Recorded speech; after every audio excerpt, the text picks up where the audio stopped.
আসসালামু আলাইকুম রহমতুল্লাহ। আমি গতকালকে একটা পোস্ট করেছিলাম, এত জুলুম ভুলব কি করে, এত ক্ষতি পুষিয়ে উঠব কীভাবে। 15টি বছর কত ক্ষয়ক্ষতি, যা হারিয়েছি তা কি ফেরত পাবো? আল্লাহ তুমি সহজ করে দাও। আমি আমার কথাই শুধুমাত্র বলিনি, বাংলাদেশে গেল 15-16টা বছরে ইসলামী আন্দোলনের বা বিরোধী যারা, সরকার বিরোধী যারা ছিলেন, তারা বিভিন্ন ত্যাগের মধ্যে ছিলেন, তাদের অনেক কিছুই তারা হারিয়েছেন, কারো কারো জীবনও চলে গেছে। বিশেষ করে গতকালকে অধ্যাপক গোলাম আজম সাহেবের ছেলে, যিনি ব্রিগেডিয়ার ছিলেন, তার অবস্থা দেখে, তার চোখের পানি দেখে, তার কথা শুনে এটা আমার বেশি মনে হচ্ছে।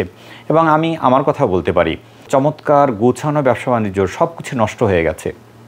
এত কিছু কিভাবে আসলে পোষাবো? আমি এই কারণে কথা লিখেছি, আল্লাহ সাহায্য চেয়েছি। শুধুমাত্র এটা আমার কথা নয়, বাংলাদেশের হাজার হাজার লক্ষ লক্ষ মানুষের কথা। কিন্তু দুঃখজনক হলেও সত্য, এই পোস্টের মধ্যে অনেকে বিভিন্ন রকম বিরূপ কথাবার্তা বলেছেন। যারা এই কথাবার্তাগুলো বলেছেন তারা এভাবে বলতে চাচ্ছেন যে বিগত দিনে আপনারা সব কিছু হারিয়েছেন, বা আপনারা যে জুলুমের শিকার হয়েছেন, এখন আপনারা সেই জুলুম করছেন।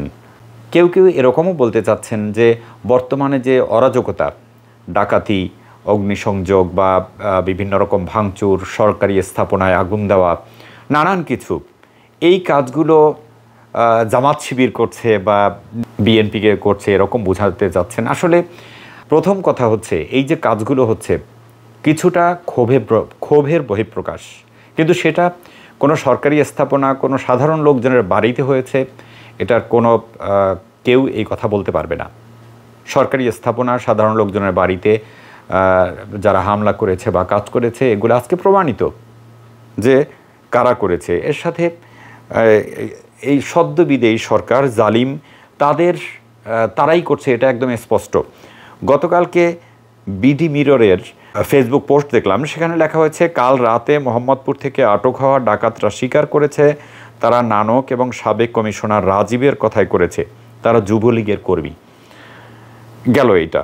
এরপরে আজকে আরেকটা পত্রিকা, যেখানে এসছে আওয়ামী লীগের 16 নেতাকর্মীর বাড়িতে ভাঙচুর, লুটপাট, ইন্ধনে শ্রমিক লীগ নেতা, মেট্রো রেলে কারা আগুন দিয়েছে, সড়ক ভবনে কারা আগুন দিয়েছে, এইসব বিষয় একদম স্পষ্ট। হ্যাঁ, অনাকাঙ্ক্ষিত কিছু পরিস্থিতি হয়েছে, ক্ষোভের বহিঃপ্রকাশ হয়েছে সারা দেশে।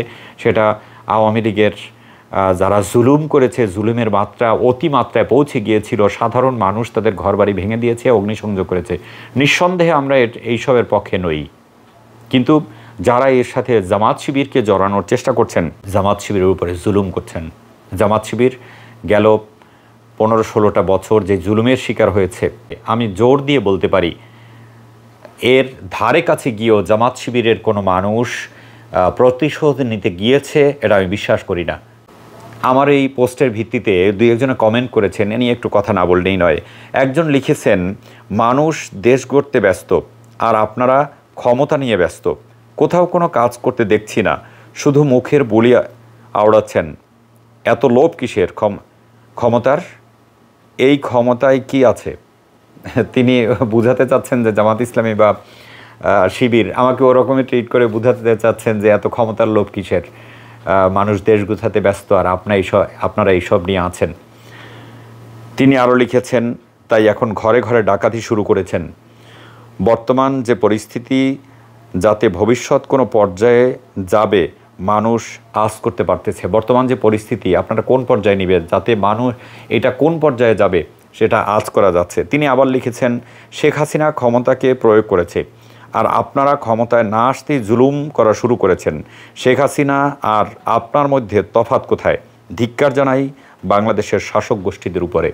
জামাত ইসলামের কোনো অ্যাক্টিভিটিস, বর্তমানে তাদের কোনো তৎপরতায় কি মনে হয়েছে তারা এখনই ক্ষমতা চাচ্ছেন বা ক্ষমতায় যাওয়ার জন্য অস্থির হয়ে গেছেন? জামাত ইসলামের কোনো কার্যক্রম, কথাবার্তায় কি এমন মনে হয়েছে? উনি আসলে একটা পোস্টে বোঝাতে চেয়েছেন যে আপনাদেরকে রাস্তাঘাটে তো, কাজবাজে তো কোথাও দেখছি না, আন্দোলনে কোথাও দেখছি না। আসলে বর্তমানে এই আন্দোলনটা আপনি খেয়াল করে দেখুন একটু, কেউ আসলে হিসাব করেনি যে আমি ছাত্র শিবির করি না, ছাত্রদল করি না, অন্য কোনো বাম রাজনীতি বা বাম কোনো ছাত্র সংগঠন করি, সবাই একই ব্যানারে গিয়ে আন্দোলনটাকে জোরদার করার চেষ্টা করেছেন, দাবিটাকে জোরদার করার চেষ্টা করেছেন, তার সাথে সাধারণ মানুষ সম্পৃক্ত হয়েছে। কেউ কারো পরিচয়ে গিয়ে ওখানে হাজির হয়নি। ওই সময় যদি জামাত ইসলামের আমির মির্জা ফখরুল ইসলাম আলমগীর এরাও গিয়ে যদি ছাত্রদের সাথে হাত মিলাতেন, ওখানে থাকতেন, তারা নিঃসন্দেহে সাধারণ মানুষের কাতার গিয়ে দাঁড়াতেন। তারা বলতেন না যে আমি জামাত ইসলামের আমির হিসেবে এখানে এসেছি। শুধুমাত্র চরমনাইয়ের পীর সাহেব তিনি আলাদা কর্মসূচি দিয়েছেন, তিনি আন্দোলন করেছেন, আলাদা আন্দোলন করেছেন। এছাড়া কোনো রাজনৈতিক ব্যক্তিত্ব, কোনো রাজনৈতিক দল এর সাথে সম্পৃক্ত থাকলেও এই আন্দোলনের সাথে তিনি তার রাজনৈতিক পরিচয় ওখানে যাননি, গিয়েছেন সাধারণ মানুষের পরিচয়ে।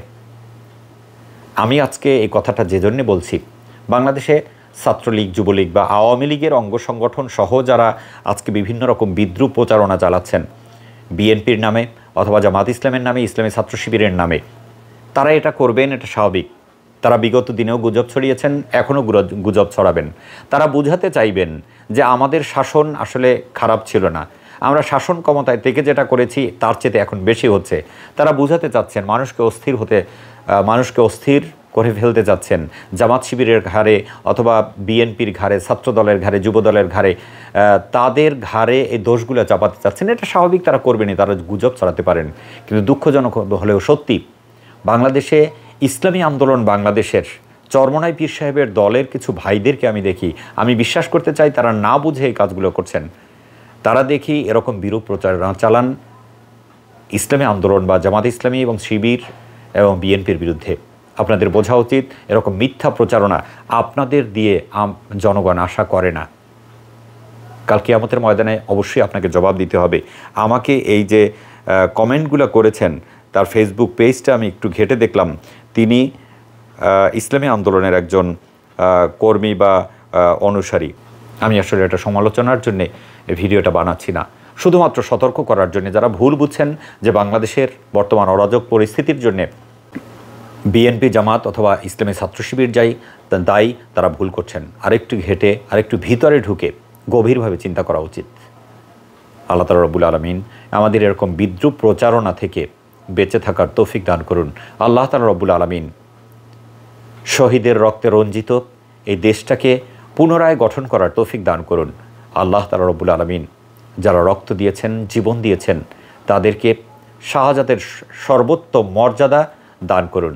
আল্লাহ তাআলা রব্বুল আলামিন বিগত 16টি বছর যারা জুলুমের শিকার হয়েছিলেন, তাদের সেই জুলুম পুষিয়ে ওঠার, ক্ষতি পুষিয়ে ওঠার তৌফিক দান করুন। আমিন। আসসালামু আলাইকুম ওয়া রাহমাতুল্লাহি ওয়া বারাকাতুহু।